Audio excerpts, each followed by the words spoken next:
الحمد لله رب العالمين والصلاة والسلام على سيد المرسلين وعلى آله وصحابته الطيبين الطاهرين. La louange est à Allah, le Seigneur des mondes. Que Allah honore et élève davantage le rang de notre maître Muhammad, ainsi que celui de sa famille et de ses compagnons.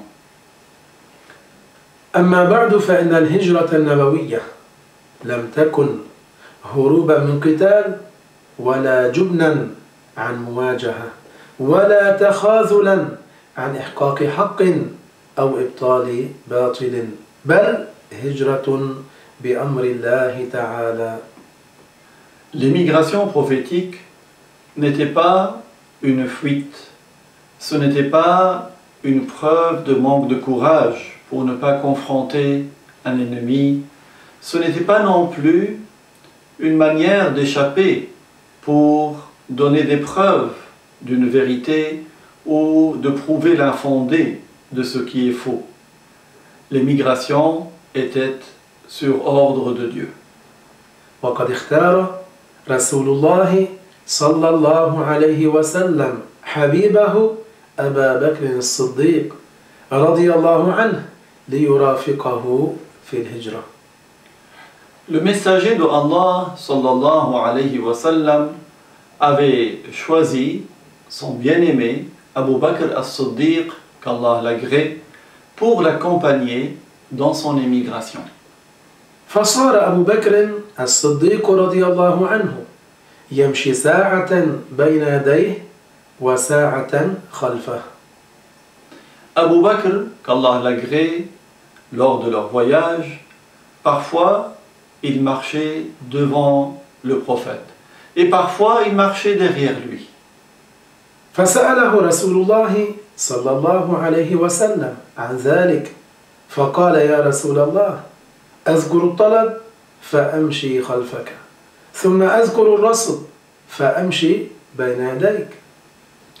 Lorsque le messager sallallahu alayhi wa sallam lui a demandé la raison pour laquelle il agissait de la sorte, il lui a dit: ô messager de Dieu, quand je me rappelle des gens à notre poursuite, je marche derrière toi. Et quand je me rappelle des gens qui essayent de nous attraper par devant, je suis devant toi. ثم قال رضي الله عنه والذي بعثك بالحق ما كانت لتكن من ملمة إلا أحببت أن تكون لي دونك. Puis il lui a dit que Allah l'agrée par celui qui t'a envoyé avec la vérité. Chaque fois qu'il y a une épreuve, je préfère qu'elle m'arrive plutôt qu'elle ne t'arrive à toi. فلما وصل إلى غار ثور قال صاحب رسول الله صلى الله عليه وسلم لحبيبه المصطفى والذي بعثك بالحق لا تدخله حتى أدخله فإن كان فيه شيء نزل بي قبلك. Lorsqu'ils étaient arrivés devant la grotte de Thawr, Abu Bakr dit à son compagnon, le messager de Allah sallallahu alayhi wa sallam, à son bien-aimé, et lui a dit: par celui qui t'a envoyé avec le message de vérité, ne rentre pas dans cette grotte avant que je n'y rentre. Si jamais il y a une quelconque bête nuisible, elle m'attaquera moi avant qu'elle ne t'attaque.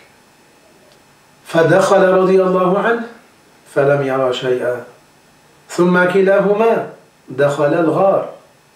Ensuite, Abu Bakr, qu'Allah l'agrée, est entré, mais il n'a rien trouvé de dangereux. Puis, il a invité le messager et ils sont tous deux entrés dans cette grotte. ويروى أن الغار كان فيه خرق فخشي أبو بكر الصديق رضي الله عنه أن يخرج منه شيء يؤذي رسول الله صلى الله عليه وسلم فجعل عليه قدمه. Il a été rapporté que dans la grotte, il y avait une fissure et Abu Bakr a eu peur qu'il n'en sorte une quelconque bête nuisible qui nuise au messager sallallahu alayhi wa sallam. Il plaça alors son pied dessus. فجعلت حية تضربه وتلسعه حتى صارت دموعه تنحدر وهو لا يزيح رجله ولا يرفعها كما جاء في كتاب دلائل النبوة. Ainsi, un serpent l'a mordu et il avait les larmes qui tombaient de ses yeux et pour autant il ne déplaçait pas son pied, tout comme cela est rapporté dans le livre Dala'il al-Nubuwah.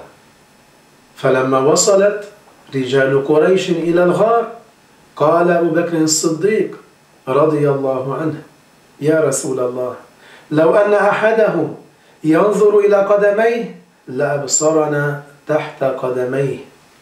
Et lorsque leurs poursuivants de la tribu de Quraysh étaient arrivés juste devant la grotte, Abu Bakr, que Allah l'agrée, dit au prophète: Ô messager de Dieu, si l'un d'entre eux regardait au niveau de ses pieds, il nous verrait. فقال النبي صلى الله عليه وسلم يا أبا بكر ما ظنك باثنين الله ثالثهما وليس معنى ذلك أن الله يسكن معهما في الغار. Et le prophète sallallahu alayhi wa sallam répondit alors en toute confiance en Dieu à son compagnon Abu Bakr, que Allah l'agrée, une parole de laquelle nous comprenons: Ô Abu Bakr, que penses-tu de deux personnes à qui Allah donne la victoire? وإنما معنى كلام رسول الله صلى الله عليه وسلم أن الله عالم بهما وهو حافظ وناصر لهما. Cette phrase qu'avait dite le prophète ne voulait pas dire que Dieu était le troisième et qu'il était dans la grotte avec eux, mais elle voulait dire que Allah, il sait tout de ce qui leur arrive, que Allah les protège et leur donne la victoire. وروى البيهقي في دلائل النبوة أن الله أمر بشجرة في ليلة الغار فنبتت أمام النبي صلى الله عليه وسلم فسترته وأمر الله العنكبوت فنسجت على فم الغار فسترته عليه السلام. Al-Bayhaqi a rapporté dans Dala'il al-Nubuwah qu'Allah a ordonné à un arbre de pousser la nuit où Abu Bakr et le prophète étaient dans la grotte. L'arbre a ainsi caché le prophète sallallahu alayhi wa sallam.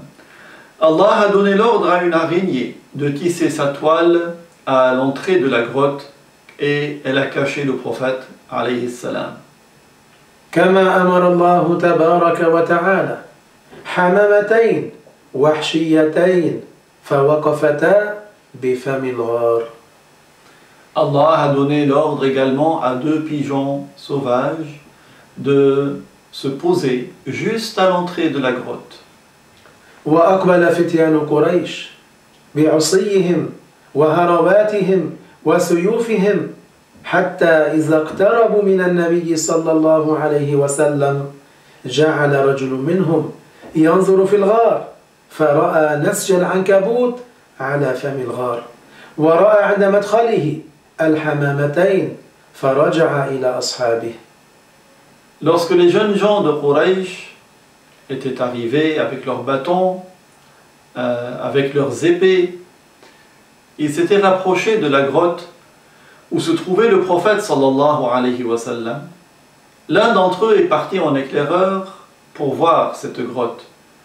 Et il vit la toile d'araignée et les deux colombes, les deux pigeons, posés juste à l'entrée. Il retourna auprès de ses compagnons. فقالوا له ما لك لم تنظر في الغار فقال رأيت حمامتين بفم الغار فعلمت أنه ليس فيه أحد. Ses compagnons lui dirent: mais pourquoi tu n'es pas rentré dans la grotte pour voir s'il n'y a personne à l'intérieur? Il leur a dit: mais il y avait 2 pigeons qui étaient posés juste à l'entrée. J'ai su qu'il n'y a personne donc à l'intérieur.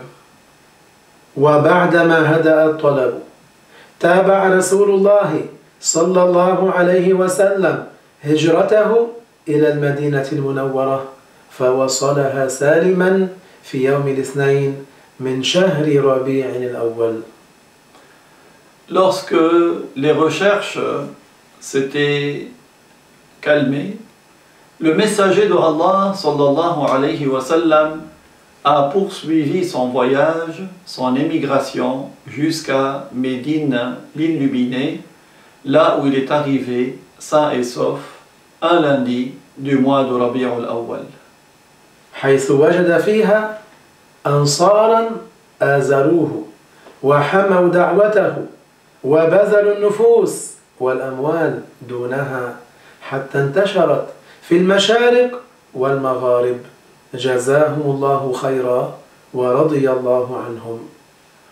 Il trouva à Médine des partisans, des Ansar. Ils l'ont soutenu. Ils ont protégé son appel. Ils ont sacrifié et donné de leur personne, de leurs biens, jusqu'à ce que cet appel se diffuse à l'Orient et à l'Occident. Que Dieu les rétribue du bien pour ce qu'ils ont fait et que Dieu les agrée. لقد حمى الله تعالى حبيبه المصطفى صلى الله عليه وسلم بخيط العنكبوت. Allah Ta'ala a protégé celui qu'il agrée le plus, son prophète, grâce à un fil qui est de la toile de l'araignée. حمى الله تعالى بأضعف وأوهن البيوت بيت العنكبوت فسبحان الملك القدوس الفعال لما يريد. Allah Ta'ala a protégé celui qu'il agrée le plus par la toile d'une araignée qui représente l'habitation d'un animal qui est la plus vulnérable. Allah est exempt d'imperfection, lui qui fait ce qu'il veut. ربنا لا تزغ قلوبنا بعد إذ هديتنا وهب لنا من لدنك رحمة إنك أنت الوهاب. Ô Allah, n'égare pas nos cœurs après nous avoir bien guidés et accorde-nous de ta part une miséricorde, tu es certes celui qui accorde avec profusion. وسبحان الله والحمد لله رب العالمين.